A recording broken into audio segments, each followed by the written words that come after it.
Sahabat kredensial, kita bertemu lagi dalam program Trias Kredensial.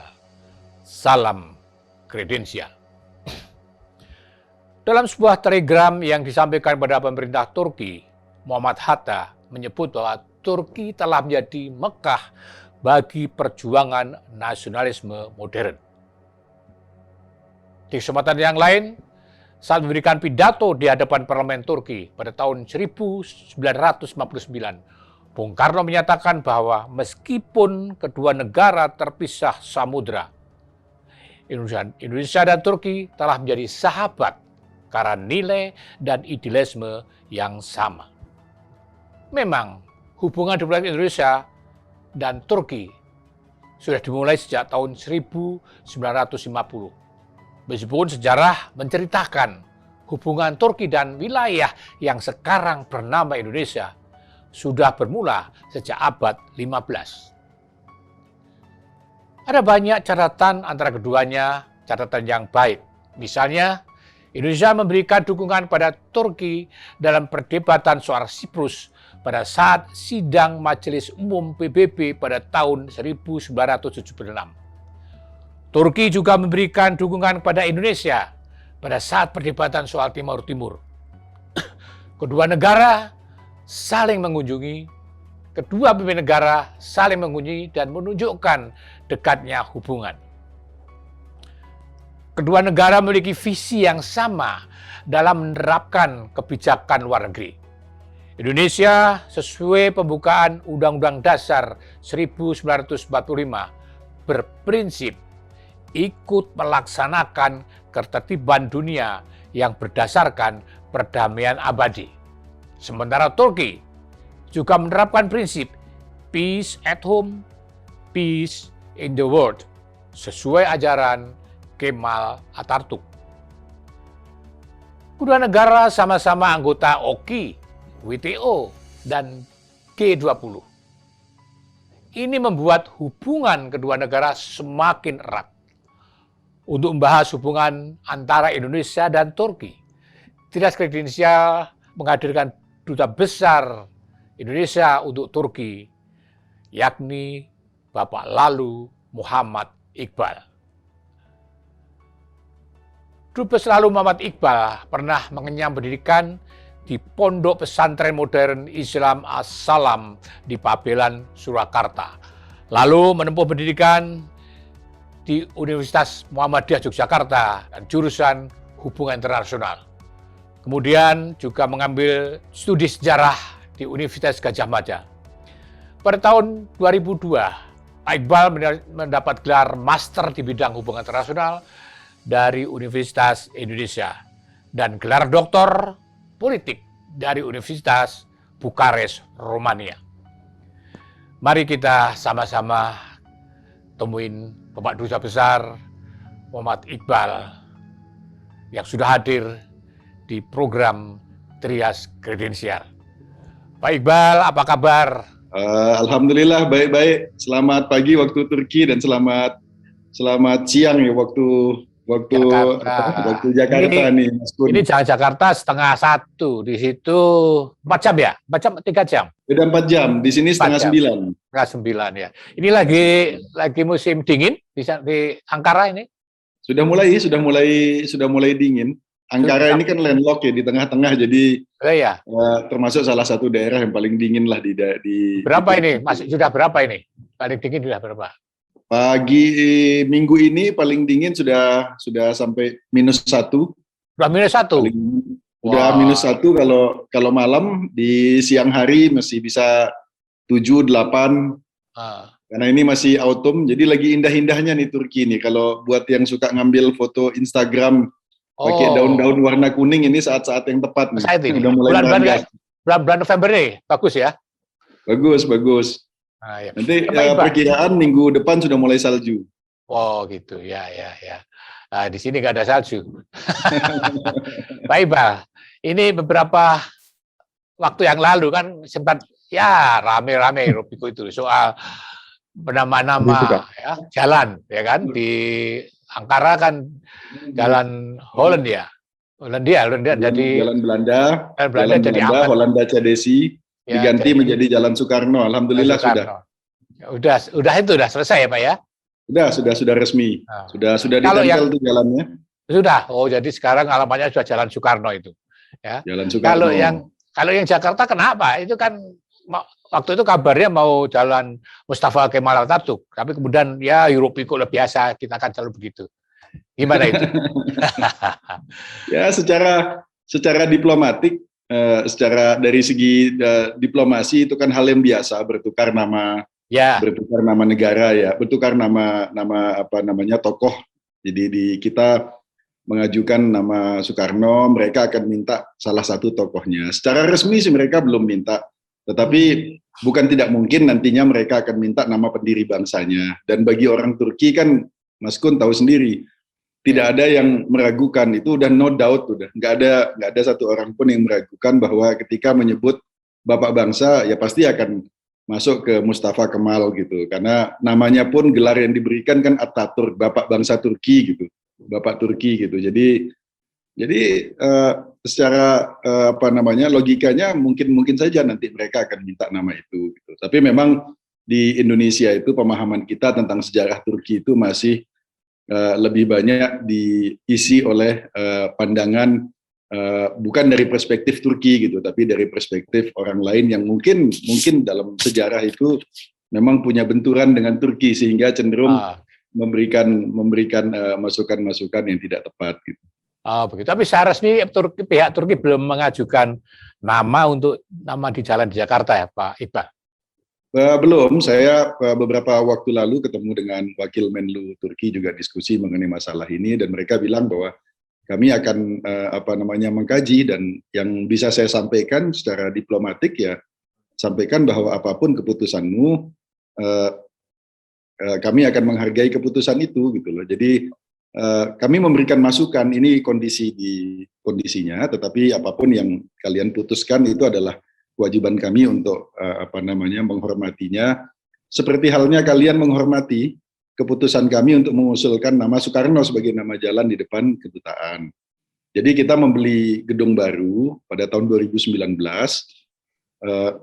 yang pada saat itu harga properti lagi sangat jatuh, sehingga kesempatan yang baik bagi Indonesia untuk membeli gedung menggantikan gedung yang sekarang ini yang sudah sangat tidak memenuhi kebutuhan. Dan sayangnya gedung itu pada saat itu terletak di Jalan Belanda, karena dulunya di dekat situ pernah ada kedutaan Belanda. Dan saya sebagai orang Indonesia benar-benar tidak bisa membayangkan kalau di kop surat saya ada tulisan Kedutaan Besar Republik Indonesia Jalan Belanda gitu. Wah, itu saya nggak bisa bayangkan gitu. Saya nggak bisa bayangkan gitu. Sehingga sebelum kita beli, kita minta komitmen dari pihak Turki. Oke, kami akan beli ini, tetapi kami minta komitmen bahwa ini akan diganti nama jalannya. Terus usulanmu apa? Ya nama tokoh Bapak Bangsa kami lah gitu loh, yaitu Pak Soekarno atau Soekarno-Hatta gitu. Dan kemudian setelah diskusi panjang dengan berbagai pihak di dalam dan juga di Turki, diputuskan nama jalannya nama Jalan Soekarno gitu. Karena Soekarno itu tokoh yang sangat well known di Turki.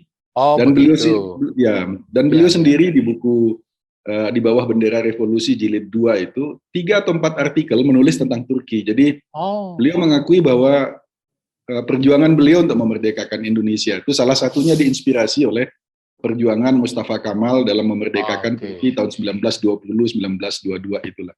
Jadi ada sejarahnya ya Pak ya, ada sejarahnya betul, Betul. Dan karena itu ketika Pak Dubesnya juga nama itu, pemerintah mereka juga nggak keberatan kan, langsung menerima begitu. Tidak keberatan, bahkan tidak mempertanyakan, tidak mempersoalkan apapun dari sejarah, dari kehidupan pribadi Pak Karno sama sekali. Beliau secara diplomatis saja bahwa ini usulan kalian, siapapun yang kalian anggap sebagai bapak bangsa, ya itu harus kami hormatin. Nah ini berbalik dengan yang terjadi di sini nih. Belum ada sudah rame dulu, belum dipersoalkan. Tapi biasalah diskusi publik seperti itu kan juga memperkaya hasanah kita dalam mengambil keputusan gitu. Tapi bagi pemerintah Turki, rakyat Turki, apa seperti apa tanggapan mereka tentang Kemal Atatürk itu apa, seperti apa mereka, bapak bangsa yang dan sangat dihormati gitu. Iya, yang saya kira kita semua udah tahu bahwa dari namanya saja Atatürk gitu. Itu kan diberikan gelar itu oleh parlemen Turki kepada beliau untuk mendeklarasikan bahwa beliaulah pendiri bangsa, pendiri Republik Turki modern yang berdiri tahun 1923 ya. Jadi Turki nanti tahun 2023 ini sudah 100 tahun usianya. Dan 2 tahun lagi. Dari perspektif sejarah tidak ada keraguan bahwa beliau sebagai pendiri bangsa Turki, beliau yang berjuang, beliau yang justru kalau tanpa beliau Turki hari ini tidak sama dengan Turki Turki yang akan terjadi gitu. Mungkin Turki saat ini tanpa perjuangan beliau, wilayahnya itu hanya Ankara dan beberapa kota di sekitarnya gitu loh. Jadi termasuk Turki akan jadi negara pariah, negara kecil di Eropa gitu. Nah, beliaulah yang memutuskan 1920 itu untuk melakukan perlawanan terhadap Sultan, karena Sultan setuju pada saat itu untuk menandatangani perjanjian yang memberikan kekuasaan kepada negara-negara Eropa di berbagai bagian Turki. Inggris misalnya menguasai Istanbul, kemudian Izmir, kemudian Bodrum dan sekitarnya dikuasai oleh Yunani, kemudian Prancis menguasai Hatay, kemudian Samsun, Avion, Sakarya dikuasai oleh Inggris. Jadi habislah Turki itu, dan karena sultannya pada saat itu betul-betul sudah lemah secara moral maupun kekuatan ekonomi dan militernya, dan mereka sudah memilih menyelamatkan kursi kesultanannya ketimbang menyelamatkan negaranya gitu. Kemudian mereka bersedia menandatangani. Nah, Atatürk melakukan perlawanan, dan perlawanan itu didukung oleh rakyat semesta gitu. Rakyat Turki mendukung perlawanan itu. Jadi begitulah sejarahnya. Jadi bahwa Atatürk itu anti-Islam pada awalnya itu sesuatu yang perlu diperdebatkan gitu. Tapi kalau bahwa dia anti kesultanan, betul. Karena kesultanan sejak abad ke-18 itu, kesultanan sudah paralyzed kalau bahasa Inggrisnya, sudah dalam kondisi yang sangat terpuruk, dalam kondisi yang bahkan di dunia Islam sekalipun pada saat itu sudah bersiap-siap akan kehilangan kekhalifahan Ottoman itu, karena kondisinya sudah paralyzed. Saya kemarin cerita pada beberapa teman, dialog saya dengan Kiai Miftahul Ahyar yang sekarang jadi ketua MUI, tapi pada saat itu beliau adalah Rois Am Nahdlatul Ulama. Kebetulan bulan pertama saya datang ke Turki, beliau datang dan bertemu dengan tokoh-tokoh. Saya pertemukan dengan tokoh-tokoh di Turki. Salah satu sejarah yang beliau ceritakan adalah tentang berdirinya Nahdlatul Ulama, Mas Kun. Jadi Nahdlatul Ulama itu inspirasinya oleh Kiai Hasyim Asy'ari itu, inspirasi untuk mendirikan Nahdlatul Ulama itu, meskipun berdirinya 1926, tapi inspirasi untuk mendirikan itu sudah jauh sebelum itu. Karena beliau melihat bahwa penjaga Ahlus Sunnah wal Jamaah, tradisi Ahlus Sunnah wal Jamaah dalam Islam, itu sudah nggak bisa diharapkan lagi Ottoman. Mereka sudah nggak mikirin dunia Islam lagi, mereka memikirkan dirinya sendiri. Terbukti salah satunya ketika dunia Islam pada saat itu sedang mengalami masalah yang sangat berat. Di mana-mana dikuasai oleh bangsa Eropa. Wilayah Turki dicabik-cabik diambil oleh bangsa Eropa. Kemudian paceklik terjadi, wabah penyakit terjadi di Turki. Malah sultannya sibuk membangun istana emas Dolmabahce. Yang itu biayanya 350 ton emas biayanya. Dan sebagian besar itu hutang. Sehingga ekonomi Turki mengalami default. Sampai negara-negara Eropa membuat sebuah mekanisme kontrol keuangan Turki untuk memastikan Turki bayar nih utangnya ke kita nih. Jadi mereka sudah paralyzed gitu. Kita mendengar kisah-kisah pada masa-masa itu bagaimana seorang sultan demi menyelamatkan kekuasaan kalau punya anak laki lebih dari 2, yang satu dibunuh atau diasingkan gitu. Jadi nothing you can connect to the value of Islam gitu pada masa-masa itu di kesultanan Turki. Jadi itu kemudian menciptakan image yang buruk, bahkan di kalangan umat Islam di Turki terhadap kesultanan, dan belakangan akhirnya ketidaksukaan terhadap kesultanan itu dianggap jadi ketidaksukaan terhadap Islam gitu. Jadi panjang lah. Ya, kalau ketidaksukaan Mustafa terhadap Islam bisa debat panjang itu nanti. Betul, ya kan? Betul. Dan kalau kita lihat sejarahnya, kalau kita lihat sejarahnya, sebetulnya hal-hal yang dicatat oleh umat Islam gitu tentang Ataturk, seperti dia menghapuskan azan, menghapuskan tulisan, menghapuskan tulisan Arab, kemudian melarang pesantren dan sebagainya, melarang jilbab, itu terjadi pada masa presiden kedua, pada saat Presiden Mustafa Ismet, bukan pada saat Ataturk. Kalau Ataturk fokusnya adalah dalam usianya yang pendek itu, fokusnya adalah bagaimana mengokohkan Turki modern, Republik Turki, plus menghilangkan jejak kesultanan. Nah, kemudian ini berkembang menjadi lebih ekstrim pada masa setelah beliau meninggal, digantikan oleh Mustafa Ismet, itu jadi lebih ekstrim. Kemudian akhirnya memang harus mempelajari sejarah untuk paham, ya kan, sejarah sebuah bangsa. Kan memang begitu, Pak. Kita harus pelajari sejarah sebuah bangsa gitu untuk paham betul, termasuk bagaimana hubungan antara dua negara. Pak Iqbal, terima kasih banget itu menceritakan sejarahnya. Indonesia dan Turki kan sudah 70 tahun lebih ya. Kan kalau kita lihat 1 tahun, diplomatik 1 tahun, 1950 ya. Apa capaian yang paling monumental dalam hubungan kedua negara ini selama 71 tahun itu? Mungkin ada sesuatu yang bisa dikatakan monumental, Pak Iqbal. Ya, memang harus kita akui sejarah hubungan kedua negara ini agak ironis gitu.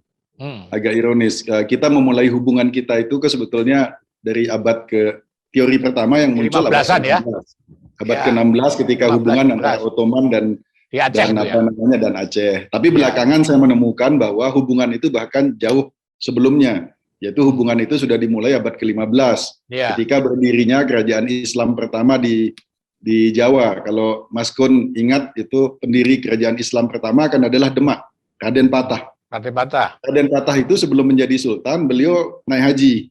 Kemudian dari setelah naik haji itulah beliau kemudian menamai dirinya dengan Al-Fatah. Al-Fatah itu tahun 1478.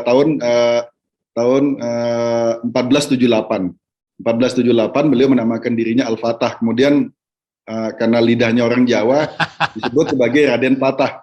Nah, Al-Fatah itu adalah kata yang sama dengan yang digunakan oleh Al-Fatih Mehmed II yang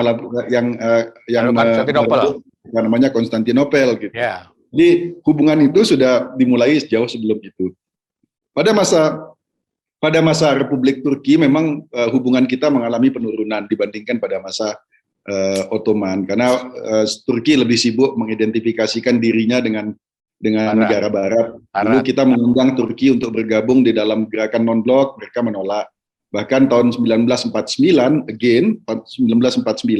itu pada masa Mustafa Ismet, bukan Mustafa Kemal ya. Itu Turki membuat hubungan diplomatik dengan Israel gitu. Jadi Turki membuka hubungan diplomatik dengan Israel lebih dulu daripada membuka hubungan diplomatik dengan berarti sejak Israel merdeka itu ya? Sejak Israel merdeka ya. Jadi terus begitu hubungan itu memang tidak berkembang terlalu banyak, tetapi satu hal yang pasti adalah in the bottom of the heart of Turkish people gitu, Indonesia itu selalu ada. Begitu juga buat orang Indonesia, Turki itu selalu ada. Saya selalu bilang ke teman-teman di Turki bahwa buat orang Indonesia, Turki itu bukan saudara gitu. Bukan saudara. Jadi bukan kardeş, bahasa Turkinya kardeş. Tapi gardas. Gardas itu sibling gitu. Jadi hubungannya lebih dekat daripada sekedar saudara gitu loh, hubungan emosionalnya. Dan orang Turki itu menganggap orang Indonesia itu di antara umat Islam itu adalah makhluk yang paling beradab gitu. Karena apa yang image mereka tentang orang Islam itu yang dilihat pada saat umroh dan haji gitu. Rapi, berkelompok, senyum, suka menolong gitu. Jadi hubungan itu terus berlangsung.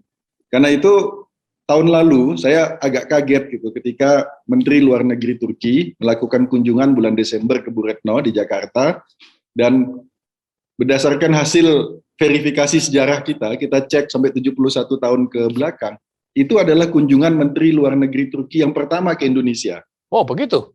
Ya, yang bilateral ya. Kalau berkunjung dalam ya. konteks lain, ASEAN dan sebagainya ya. Tapi bilateral, itu pertama. Dan Bu Retno juga Menteri Luar Negeri RI 3 minggu lalu berkunjung ke Turki. Dan itu adalah kunjungan bilateral resmi Menteri Luar Negeri RI pertama ke Turki dalam hubungan sejak hubungan diplomatik dibentuk 71 tahun. 71 tahun itu. Ya. Jadi what an irony gitu loh. Hubungannya begitu dekat tapi kunjungan pada level itu cukup baru terjadi setelah 71 tahun. Nah, di level kepala negara sudah beberapa kali kunjungan level udah kesana kan? Pemerintahan juga ya. Nah, kalau capaian beberapa yang sudah mengalami kemajuan adalah dari tahun 2012 misalnya, itu pada masa Presiden SBY misalnya kita sudah menyepakati bahwa kedua negara akan memiliki strategic partnership gitu. Strategic partnership. Tetapi itu sebagai fondasi. Kemudian fondasi itu diperkuat dengan kesepakatan pada era pemerintahan Presiden Jokowi. Kita memutuskan untuk membuat salah satu perjanjian yang sangat strategis, namanya Indonesia-Turki Comprehensive Economic Partnership Agreement, jadi ITCPA, yang sudah kita mulai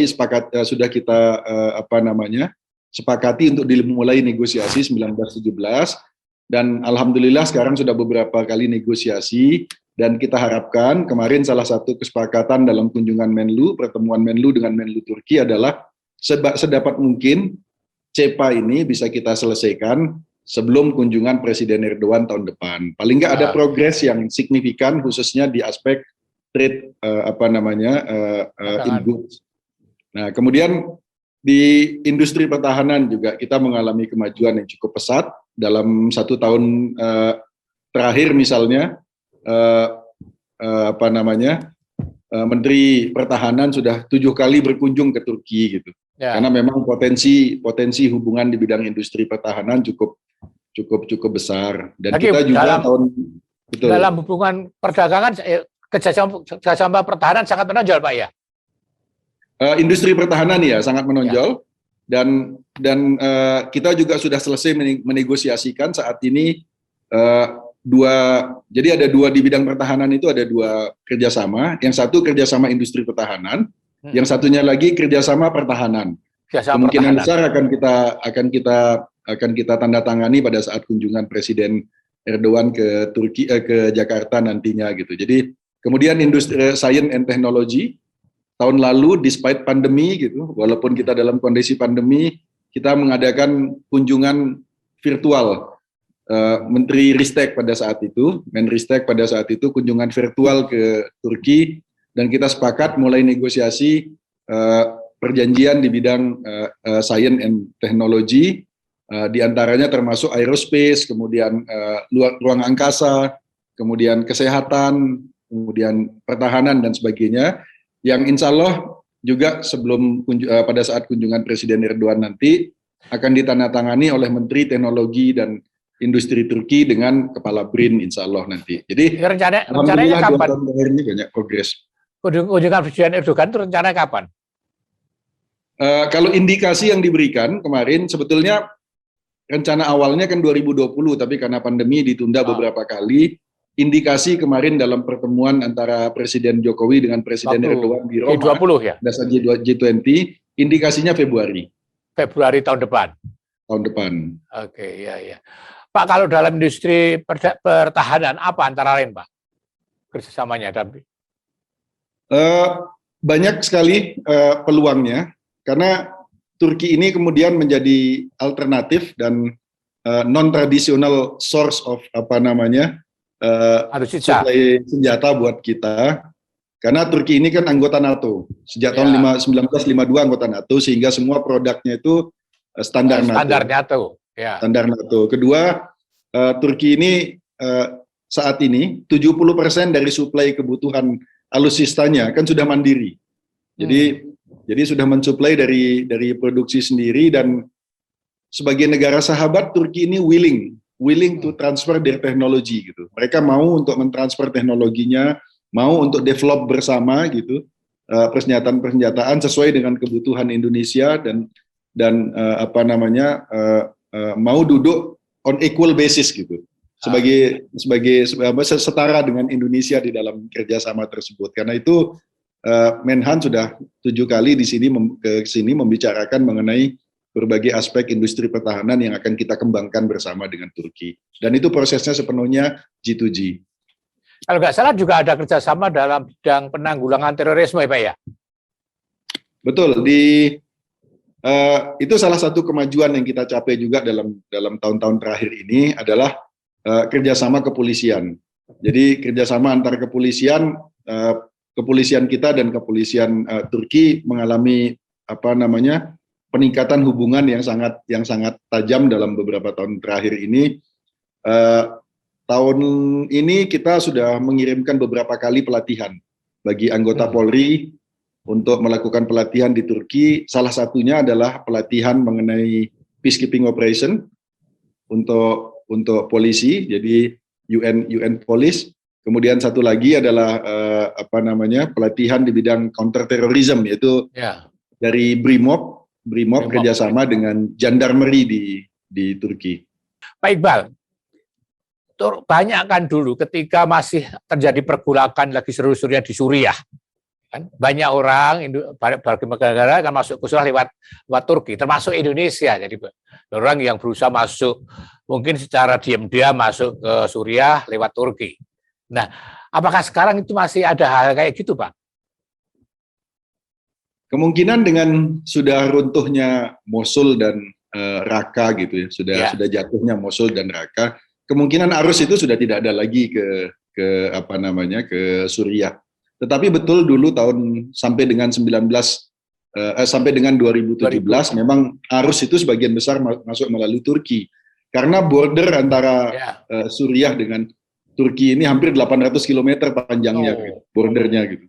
Dan ini memang jadi banyak pintu masuk dari beberapa yang kita tangani pada saat saya jadi Direktur Pelindungan WNI dulu. Memang sebagian besar masuk melalui Turki dan itu dimungkinkan karena 2 hal. Pertama karena memang orang Indonesia mudah sekali mendapatkan visa ke Turki dan yang kedua karena bordernya memang panjang. Ya. Sekarang masih ada nggak yang mungkin yang dulu masuk secara diam-diam dan ditangkap oleh pihak berwajib Turki dan masih diurus oleh Pak Iqbal sekarang orang-orang WNI gitu? Ya, kami punya hubungan yang sangat dekat dengan otoritas di Turki dan sejauh ini memang tidak ada warga Indonesia yang ditahan di Turki yang returnee dari Suriah tersebut. Oh, sudah nggak ada lagi, nggak ada. Jadi. Sudah nggak ada. Kalau warga Indonesia di Turki memang banyak, Pak.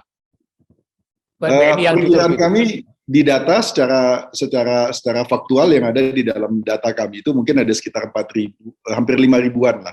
Tetapi dugaan kami sih jumlah warga negara Indonesia di Turki total itu sekitar 6.000-an. Sekitar 6.000-an. Itu studi atau bekerja? Sebagian besar sekitar 3.000-an mereka adalah mahasiswa.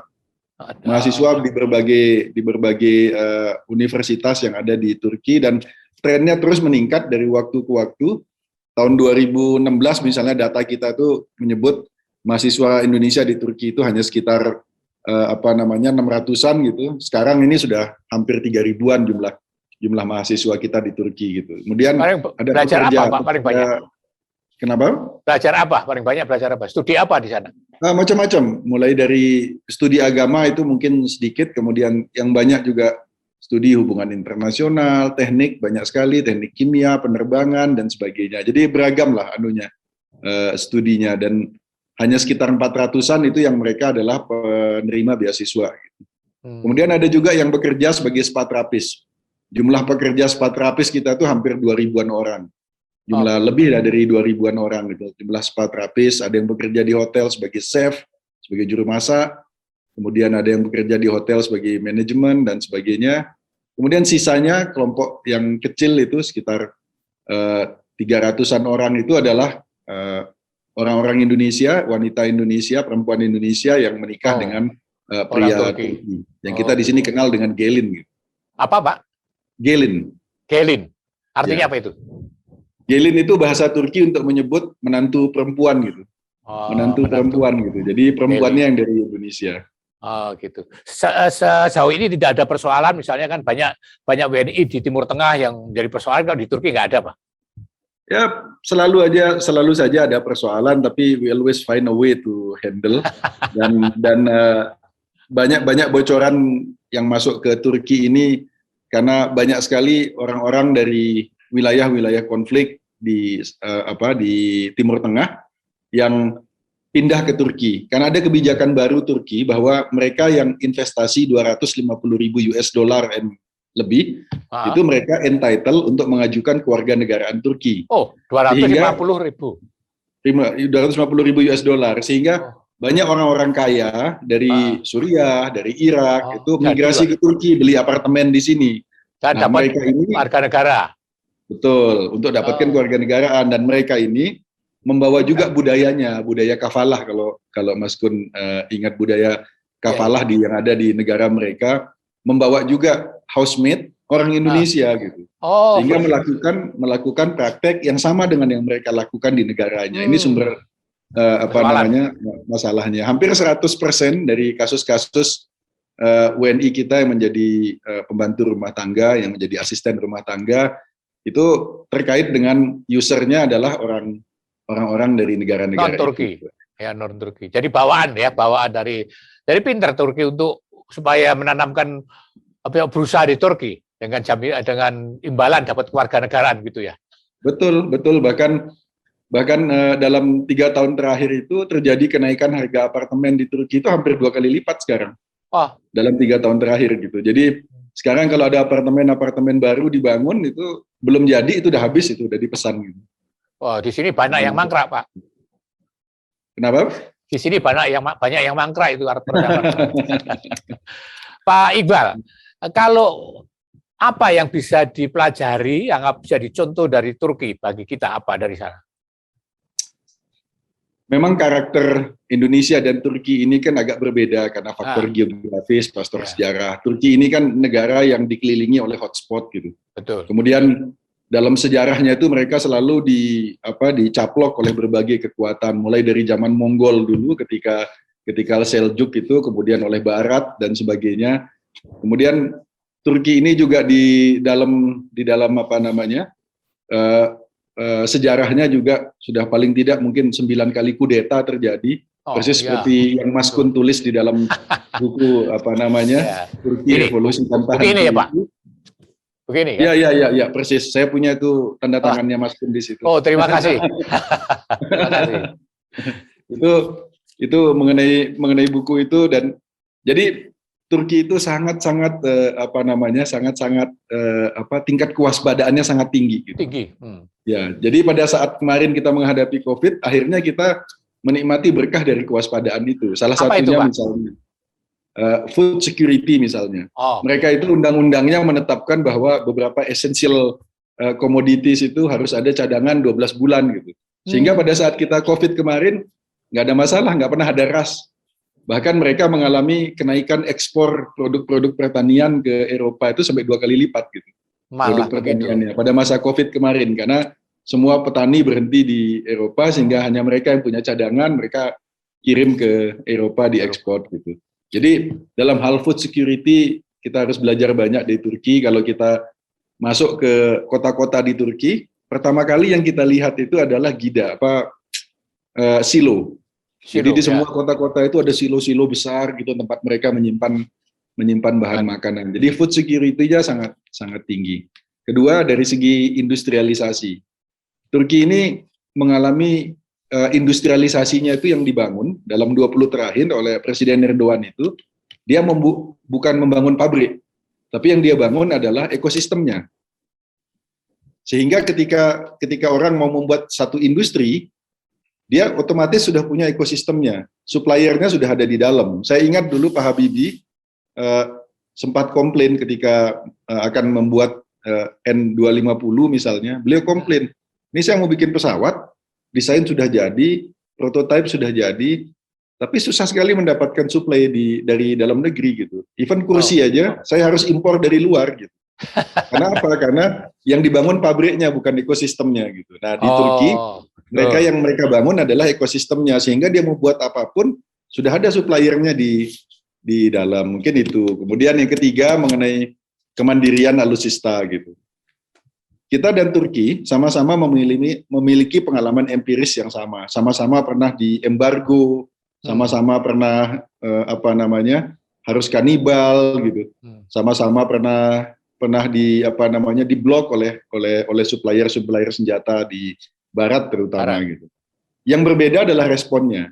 Ketika mereka di embargo 74, mereka memutuskan kita harus mandiri.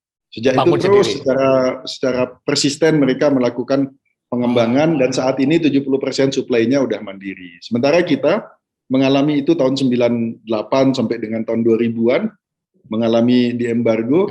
Sampai sekarang ya kita tidak banyak meningkatkan kemandirian kita di bidang industri pertahanan. Mungkin itu beberapa hal yang perlu dipelajari. Tapi on the other hand, Turki juga banyak yang bisa dipelajari dari Indonesia. Misalnya Turki baru 2017 mulai presidensial system dalam sistem ketatannegaraannya. Jadi mereka masih gamang, masih mencari bentuk. Saya selalu bilang, kamu belajar aja dari kami kalau presidensial system. Di sistem kami, presidensial system kami sudah relatif kokoh gitu. Kedua, dari segi demokrasi juga they could learn a lot from us dari hal baik dan hal buruk lah gitu. Bisa belajar banyak lah dari kita gitu. Ketimbang harus melakukan eksperimen ulang. Tapi banyak orang selalu mengatakan bahwa belajar demokrasi di Turki, maksudnya begitu. Saya kira kalau dari segi demokrasi eksperimen kita sudah lebih banyak. Karena demokrasi yang dewasa, yang matang itu kan pasti melalui banyak eksperimen gitu. Betul. Dan saya kira kita sudah melakukan banyak eksperimen. Hanya kita lagi mencari equilibrium baru, saya kira bentuk yang lebih tepat gitu. Dan Turki kalau akan melakukan eksperimen terlalu costly gitu. Sudahlah cukup kita aja yang bayar cost-nya gitu. Kalian belajar aja dari kita gitu. Barangkali demokrasi di Turki itu barangkali yang harus belajar negara Timur Tengah yang lain belajar ke Turki kan? Mungkin ya. Kalau negara Timur Tengah mereka harus belajar fase belajar ke Turki, kemudian baru belajar ke Indonesia. Kalau Timur Tengah belajar ke Indonesia terlalu jauh gap-nya. Terlalu tinggi barangkali. Pak, bagaimana Pak Iqbal? Pak Iqbal menjual dalam tanda kutip, mempromosikan Indonesia di Turki. Karena banyak orang Indonesia yang justru berwisata ke Turki. Karena di sini kan laku banget itu. Kalau wisata ke Turki, apalagi untuk mencari visa di Turki sangat mudah dengan on arrival kan. Di Turki kan on arrival, di bandara ada dapat visa. Kan sehingga banyak orang Indonesia yang justru berwisata ke Turki. Bahkan banyak orang yang misalnya umroh singgah ke Turki, dari Makkah dari Makkah singgah ke Yerusalem kan begitu. Turki, Yerusalem, Istanbul kan itu. Nah, bagaimana Pak untuk juga menarik wisatawan Turki, apa yang Bapak dan staf lakukan di sana? Iya, menjual Indonesia itu ada beberapa klaster gitu, Mas Kun, di Turki. Pertama, branding Indonesia di Turki gitu. Kan pada saat saya dilantik oleh Bapak Presiden, beliau nitipkan gitu, intinya bahwa kita tuh dekat sekali gitu dengan Turki. Jadi saya ingin lihat bahwa nanti dalam masa kamu jadi dubes gitu, pesan Pak Presiden dan Wapres itu harus ada peningkatan yang signifikan. Kemudian saya diskusi juga dengan Bu Menlu gitu, Bu Menlu ngasih arahan bahwa mungkin Turki ini nggak banyak memahamin Indonesia, jadi you need to rebrand Indonesia di Turki. Maka itu sekarang begitu saya datang, saya lakukan survei kecil-kecilan, Mas Kun, di salah satu pusat kota di Ankara. Survei 100 orang, random survei gitu. Kalau kamu ditanya mengenai Indonesia, apa yang muncul di benakmu gitu? Itu dari berbagai segmen gitu. Saya ajak teman-teman mahasiswa dampingin saya gitu. Yang muncul itu cuma 3. Apa itu, Pak? Satu, tsunami. Tsunami. Yang kedua, Bali. Yang ketiga, negara Islam. Yang milih ekonomi, milih industri nggak ada, teknologi nggak ada gitu loh. So itu gambaran betapa minimnya pengetahuan. Kalau Bali masuk akal. Tsunami kenapa tsunami? Loh, Turki itu kan salah satu negara, meskipun tidak ikut di dalam tsunami summit tahun 2004. Ini salah satu negara yang paling dulu masuk. Oke, berikan bantuan. Well accomplished. Mereka bangun perkampungan Turki di sana kan, yang disebut oleh orang Aceh dengan perkampungan Turki. Ngasih beasiswa besar-besaran ke mahasiswa Aceh ke Turki gitu. Dan Turki. Dan itu semua masyarakat Turki waktu itu gegap gempita memberikan donasi untuk membantu Indonesia gitu. Dan setelah itu kan kita sering sekali tsunami gitu. Tsunami, gempa gitu. Jadi tsunami Bali negara Islam. Negara Islam. Oh, 3 hal itu yang. Terus gimana, Pak? Itu muncul karena itu beberapa dalam kita berusaha melakukan rebranding misalnya. Kita kirim influencer 2 kali influencer. Satu rebranding dari segi tourism gitu. Kita kirim influencer karena menurut hasil riset kita sekarang itu nggak zaman lagi ngirim travel bureau ke travel agent ke Indonesia. Ya sekarang itu influencer lebih banyak mempengaruhi pengambilan keputusan untuk wisata. Kita kirim influencer ke Jakarta, Jogja, Bali, Lombok sampai ke Labuan Bajo gitu. Kemudian di bidang teknologi kemarin for the first time in the history of Teknofest itu adalah pameran teknologi terbesar di Turki yang memamerkan semua capaian teknologi Turki. Untuk pertama kalinya mereka mengundang guest of honor pada tahun ini, September. Dan kita jadi guest of honor di situ. Kita pamerkan semua capaian teknologi kita. Itu 1.500.000 sekitar 1,5 juta orang berkunjung ke pameran itu dan mereka melihat ternyata semua kaget gitu bahwa Indonesia tahun 80-an udah bikin pesawat gitu. Pesawat dan mereka adalah salah satu pengguna pesawat terbesar buatan Indonesia gitu. Yaitu CN235, mereka mengoperasikan lebih dari 50 gitu. Dan bahwa kita sudah mencapai begitu banyak hal di bidang teknologi. Mereka kaget. Jadi ini rebranding, kita coba rebranding Indonesia di Turki gitu. Oke. Pak Iqbal kan lulusan jurusan HI Universitas Muhammadiyah Yogyakarta. Ya, saya sempat kuliah di HI UMY dan juga di Sejarah UGM. Barengan itu. Ketika kuliah jurusan HI memang cita-cita jadi dubes, Pak. Oh enggak, dulu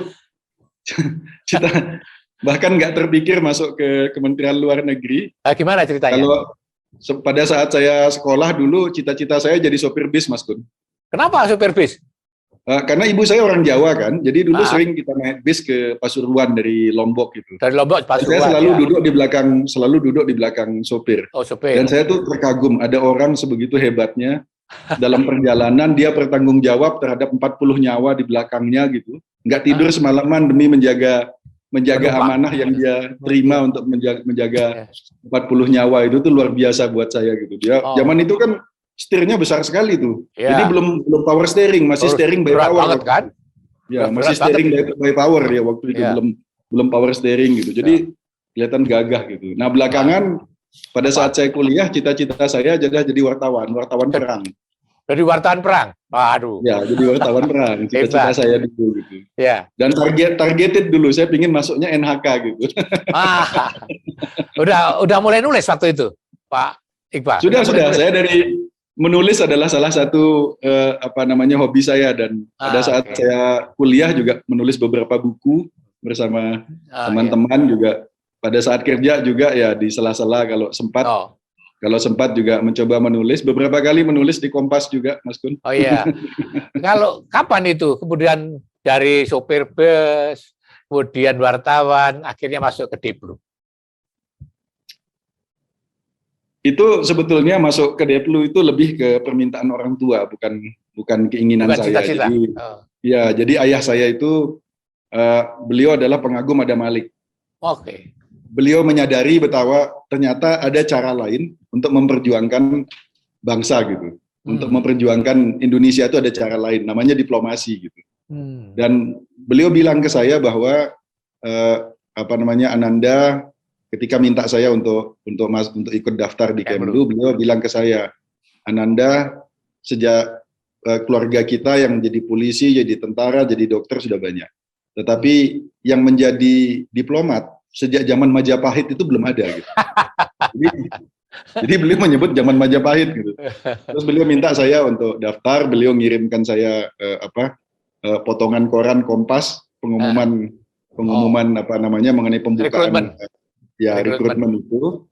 Kemudian ya saya coba daftar lah gitu di Kementerian Luar Negeri. Pada saat saya daftar pertama mau ngambil nomor ujian, saya telepon beliau, saya bilang, Pak, mohon doanya karena kita nggak punya siapa-siapa di dalam gitu. Sementara yang lain itu anak menteri, anak eselon 1, anak pejabat gitu. Si ayah saya bilang nggak usah khawatir katanya. Bahkan kalau anaknya malaikat Jibril pun sainganmu, kalau memang Tuhan menghendaki kamu pasti masuk gitu. Jadi, nah pada saat saya tes terakhir itu kan udah tes wawancara. Saya telepon lagi beliau. Saya bilang, Pak, ini saya udah kepalang basah, udah tes terakhir. Mohon doanya supaya saya keterima. Nah, beliau jawab, oh enggak, Bapak nggak pernah doain kamu keterima di Kemlu katanya. Loh kan Bapak yang nyuruh saya masuk Kemlu. Enggak, Bapak doain kamu keterima di tempat yang terbaik. Kalau kamu keterima di situ, berarti itulah yang terbaik. Kalau kamu nggak keterima di situ, berarti itu bukan yang terbaik. Jadi saya pada saat tes terakhir udah nothing tulus, sudah tenang aja. Ya saya sudah siap menerima, saya tidak diterima gitu. Tapi alhamdulillah akhirnya diterima gitu. Oh, jadi begitu. Jadi itu karena keinginan, karena dorongan orang tua ya. Betul. Saya pikir ya udahlah, kapan lagi saya punya kesempatan untuk nyenengin ayahanda saya. Beliau sudah mendahului, kebetulan beberapa bulan lalu, bulan puasa lalu beliau mendahului gitu. Jadi saya sudah cukup bersyukur dalam karir saya bahwa pada saat saya dilantik jadi duta besar oleh Presiden Jokowi, ayah dan ibu saya masih sehat dan menyaksikan itu. Jadi sampailah. Jadi selesai sudah. Menurut saya udah selesai gitu. Udah selesai. Saya memenuhi apa yang doa beliau berdua gitu. Jadi amanah orang tua ini. Jadi menghayati betul ya, karena ini amanah orang tua kan dihayati betul profesi atau sebagai orang Kemlu di Kemlu dia. Dihayati betul. Ya. Pak Iqbal, terima kasih banyak ya. Sudah cerita banyak tentang Indonesia, hubungan Indonesia dan Turki, dan banyak hal yang sudah kita peroleh. Terima kasih sekali. Mohon maaf. Terima kasih Mas Kun dikasih kesempatan untuk sharing di forum yang luar biasa ini. Itu kehormatan buat saya diundang oleh Mas Kun, terutama ketika isunya adalah isu Turki. Karena yang undang adalah orang yang lebih ahli Turki daripada yang diundang. Tidak juga. Ya, terima kasih. Kemarin Bu Menlu yang mencari ini bagus. Saya juga terpikir saya mencari Pak Iqbal, nggak punya teleponnya. Ternyata Bu Menlu malah kita bicara Pak Iqbal, ya pas banget ini. Kita ingin tahu kalau kemarin ketika rame-rame itu kan, wah ini harus tahu ini ceritanya seperti apa kan. Karena kan nanti pertanyaan terakhir saya, apakah kalau misalnya di sini tidak menginginkan Mustafa Kemal Atatürk misalnya, tidak mempengaruhi hubungan kedua negara? Mempengaruhi nggak itu? We will see. Kalau hubungan kedua negara ya saling menghormati pilihan di dalam hubungan bilateral itu sangat penting gitu loh. Tapi saya kira kepentingan kedua negara di dalam hubungan bilateralnya jauh lebih besar daripada sekedar isu nama jalan gitu. Jadi insya Allah kita bisa kelola dengan baik karena kedua negara sudah cukup matang dalam mengembangkan hubungan bilateralnya, dan kita tahu bahwa there is a broader interest dalam hubungan kedua negara yang harus kita selamatkan gitu. Baik, Pak, sekali lagi terima kasih. Mohon maaf telah mengurangi waktunya di hari Minggu. Istilahnya istirahat. Dengan senang hati. Sekali lagi terima kasih Pak Iqbal. Sama-sama. Terima kasih. Sehat selalu. Ya, terima kasih. Sahabat Trias Kredensial, terima kasih banyak telah mengikuti perbincangan kami dengan Duta Besar Indonesia untuk Turki, Bapak Muhammad Al Iqbal. Perbincangan kita sangat menarik, banyak yang telah kita diskusikan. Semoga bermanfaat dan menambah pengetahuan dan mencerahkan. Terima kasih, salam kredensial, tetap kredensial. Terima kasih Pak Iqbal. Salam kredensial. Salam kredensial.